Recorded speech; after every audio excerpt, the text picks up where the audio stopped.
Hello guys, and welcome to the official kickoff for the 30 Years of Duke International Media event. My name is Gareth Davidson and I am the Product Marketing Manager for the KTM Street range. And today we are going to take you through the all-new KTM 390 Duke. But I think before we deep dive into the new motorcycle, KTM is not a company that looks back. However, we don't forget where we came from. So let's start off where the 390 was first introduced, which was 11 years ago. 2013 saw the introduction of the first KTM 390 Duke. Up to 2015, we updated a technical update to conform to stricter homologation regulations. And fast forwarding to 2017, we introduced our all-new generation, which took a lot of inspiration from the KTM 1290 Super Duke at the time. We then moved forward to 2020, which saw another engine update to also conform to stricter EU homologation regulations, and finally ending off with the most recent iteration, which was the 2023 KTM 390 Duke. But before we sort of strip back and look into this model, I want to introduce you to somebody, and I think you guys have already been accustomed to seeing him around you guys now, but Stefano Branca is the product manager for KTM Street. Welcome, Stefano. Welcome everyone. Welcome to the 30 years of Duke. Stefano, I think let's start. And if we can, I would like to more make this an internal discussion. I don't want to put this as a official. I don't want these guys to fall asleep. So I think let's do something a little bit different and strip back the motorcycle and take it down to the bare bones. And any bare bone on the motorcycle or backbone of any motorcycle is obviously the frame. Stefano, have we got the same frame on this motorcycle or is it something new? Exactly, that's one on the main talking point that we want to bring up now. The frame of the KTM 390 Duke, it's a complete new frame. We are not just saying that because of coincidence, but the frame is way more stiffer than the previous generation. Basically what we were looking for, the idea was to increase the chassis dynamic and to have a more stable feeling of the bike. We know that the Duke family are quite known all around the world to be the most agile bike in the market, but we were looking to get even something more in terms of stability. That was the goal, and with the stiffer frame we figured out that the result is exactly in this bike. But talking also about more practical and visual stuff, the seat height. We receive a lot of feedback from our market that they want to lower the seat height to allocate all the customers all around the world. So we moved from 830mm from Gen 2 to 820mm. Consider that for the ambitious market that they want to lower even more, we have also the TA option to arrive at 800mm of the seat height. Another really interesting point that you can see better here is the shock mounting point. We will define later. Now you can see that the shock is no more in the central position as we are used to see in almost all the bike. Now it's offset to the right side, but let's deep dive later on that. I think bolted to any frame is obviously the heart of any motorcycle, and there's no difference with the KTM 390 Duke, but I mean, we say it's a new generation, but to me, Stefano, I mean, I'm the marketing guy. I look at the outside picture, you get to see all the internals, but is this the same engine as the predecessor? Definitely not. Also here we can claim a complete new engine, but let's make a step back. What was the goal when we started to develop the new engine? Two ideas we had in our mind. Get a lighter construction for the engine itself and get more durability in general of the construction. Basically the cylinder head gets bigger, but the cylinder itself gets smaller. That's allow for in general a more compact construction and lighter than the Gen 2 of the Duke. Then the gearbox. Gearbox, it's a complete new development. Basically, the focus was to change the shift drum to allow a smoother gear change, basically even more on the 5th and 6th gear. Last but not least, we have the service interval. As we know, this bike is mostly present all around the world, so basically that bike will ride in all the conditions. And we figured out two really interesting data during the development. The oil change of the bike, we increased it to 10,000 kilometers, and the valve clearance check, we increased it to 20,000 kilometers. That's our two data that we are, from our R&D point of view, we are really proud of that. I mean, essentially, you hit a good topic there. This motorcycle is available in so many different markets, and For us, this motorcycle is the bread and the butter for KTM. It's the biggest seller in our complete model lineup. So with that in mind, we have to prepare a motorcycle like this for so many different climates around the world. Stefano, how do we sort of prepare an engine like this to be really good in performance? Yeah, you mentioned a really interesting topic, because think about whatever you think around the world about a KTM subsidiary or about an importer, you will find this bike. So the KTM 390 Duke, it's really the product that you will find all around the world in all the markets. A key point in the development of the bike was in general the heat management, because as you can imagine, this bike will ride at super different riding condition in terms of temperature. Basically, with the new heat management system, the bike will warm up faster during cold days and will not warm it up too much during hot days of riding. Stefano, you're confusing me. I mean, this sounds like one of those too good to be true TV ads kind of thing, you know? But how do we make sure we manage a motorcycle to heat up quick enough in a cold climate, but not heat up too fast in a hot environment? It's not a marketing gimmick. Okay. It's basically the engine was developed. That's a smart solution that we had during the development of the engine itself. Basically, we place some sensor really close to the heat generated part of the engine. So basically, the sensor can detect faster the engine characteristic and the temperature. They transmit the message to the ECU, and the ECU modify the engine behavior. So smart solution that was taken over during the different prototype phase. And I think moving on to one of the most obvious changes that we see on the motorcycle, and that's the rear shock. I mean, this now looks a lot more grown up, a lot more muscular, if you would like. Maybe take us through some of the changes. I mean, we've got two different versions standing here, so maybe take us through some of the changes. Yeah, that's the shock that came SOE on the bike. You can see on the blue CTG. Basically, the shock now move to the right side of the bike, and as you can imagine, the force now is concentrated in this part of the frame and in this part of the swing arm. So we had to modify the volume and the torsion stiffness of both of the parts. The shock is adjustable with the preload, with the hooky, and also the rebound is adjustable with 5 clicks. Okay, and I mean, we need to obviously now have a look at the mounting points, which one of them is the swing arm. You spoke about the frame. We now change stresses inside of a swing arm by mounting it to a different part. I mean, I know we have this kind of technology already existing in some of our other models, but maybe take us through some of the steps we take and what's different with the new swing arm. Yeah, as probably you know and you are familiar with the Duke family, the open lattice construction that let you see inside the swing arm with the shapes is something really familiar with the KTM family. Is a pressure die-cast construction, a technology that we really know well in KTM, and the major update in that area was done again for the shock mounting point, because we have to change the force of the mounting point of the shock from the center to the offset. Yeah, and I think this is also really pertinent to the handling. You know, we stick with handling, and it's one of the key points that I found spending the last couple of days riding the motorcycle. I found the adjustability was incredibly good. And moving on to adjustability, we've got the new front fork. New front fork now fully adjustable for the rider? Not fully adjustable, but we can claim that moving from the Gen 2 of Duke, now we bring also on the 390 Duke the adjustability of the front fork. So you can start to play with the compression and rebound. The fork are adjustable in 5 clicks on both compression and the rebound.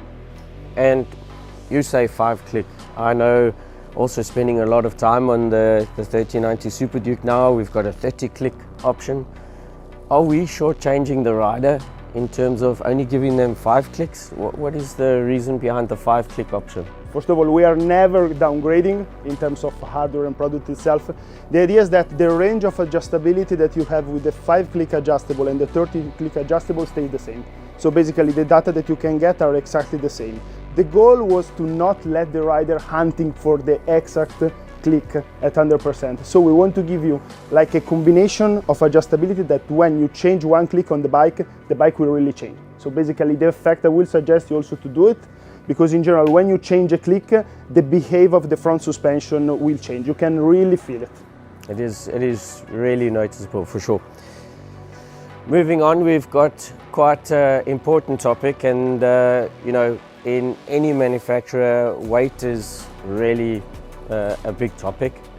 Not only have we fitted the new Michelin Power 6 tires to the bike, but it's now we have a really important number that you've got on the screen, and maybe take us through that number, Stefano. That number that you asked me so much, Gareth, it's a 4.3 kilogram of weight reduction.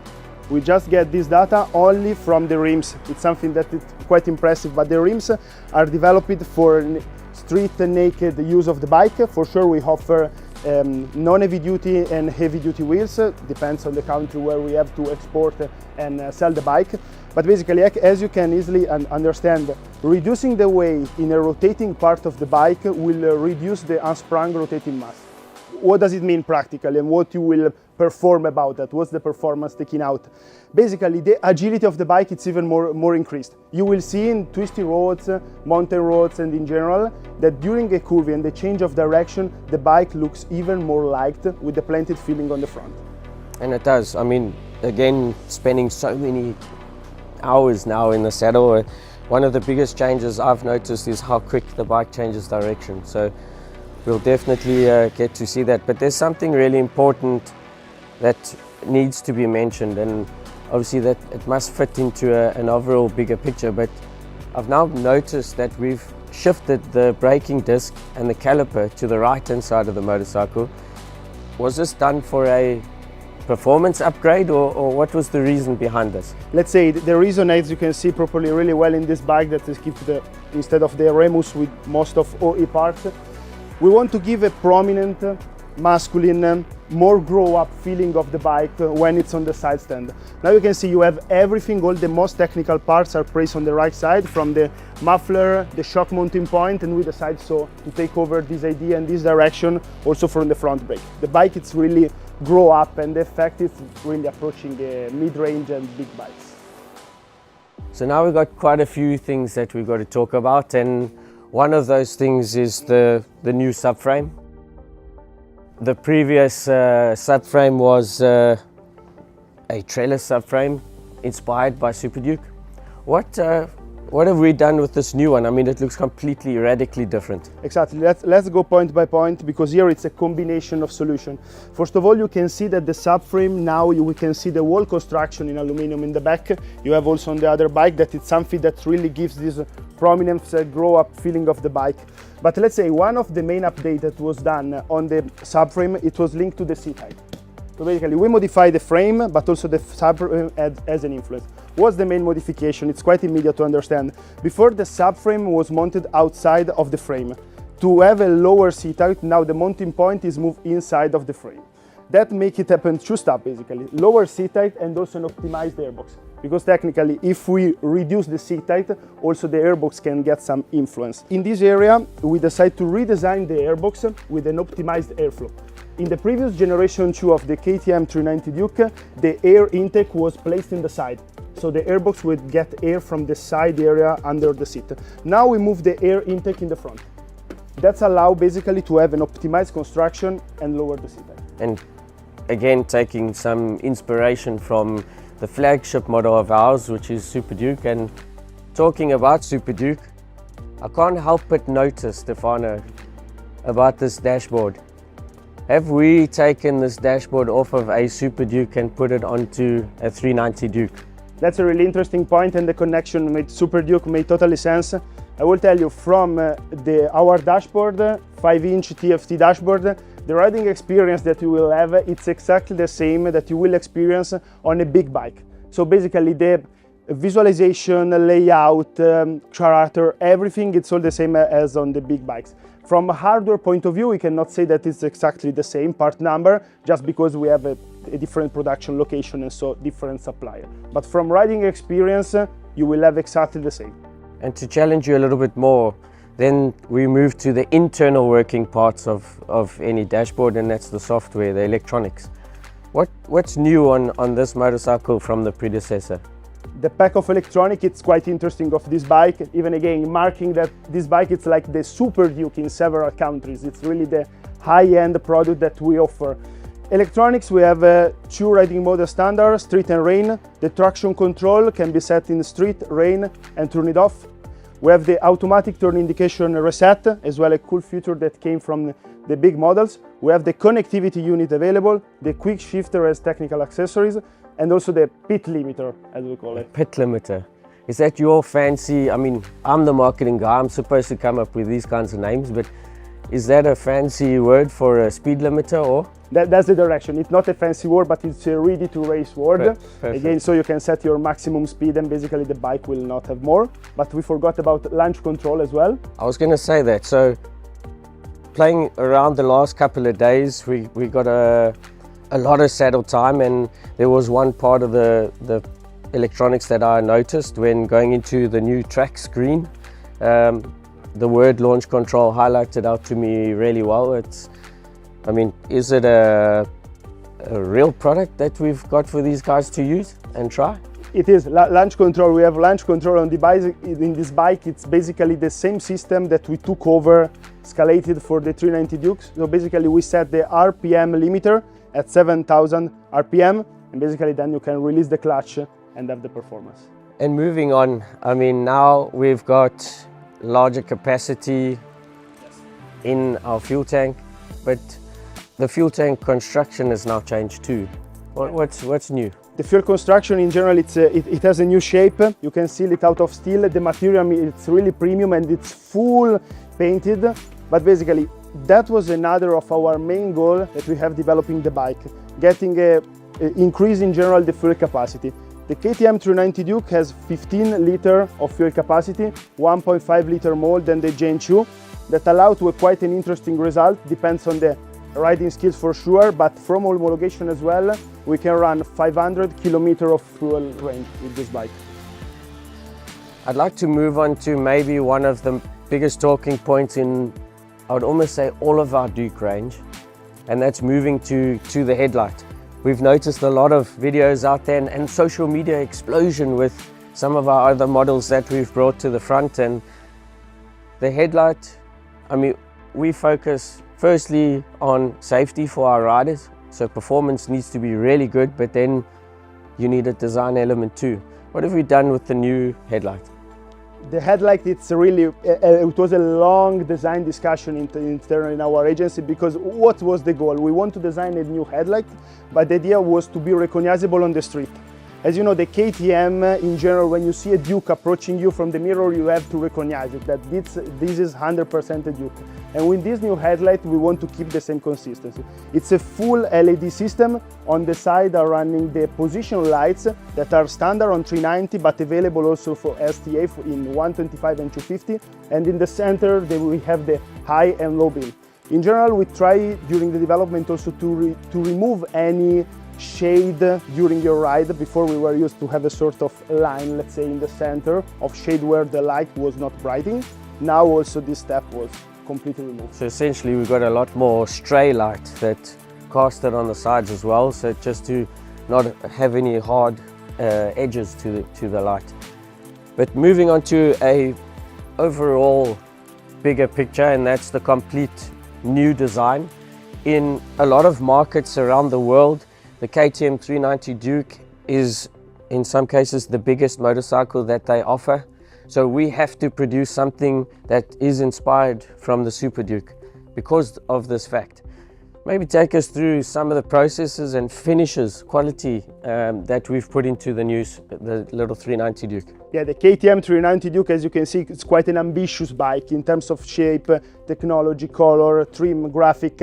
First of all, the tank area and the tank spoiler now grow really up to the bottom. That's really a design direction that we take over from the Super Duke. But talking about technology as well, this bike is fully painted in all the parts, from the metal to all the components. It's all painted. The stickers are overcoated. That is the highest technology available in the market. So we try really to bring a premiumness effect in a bike that has to go all around the world.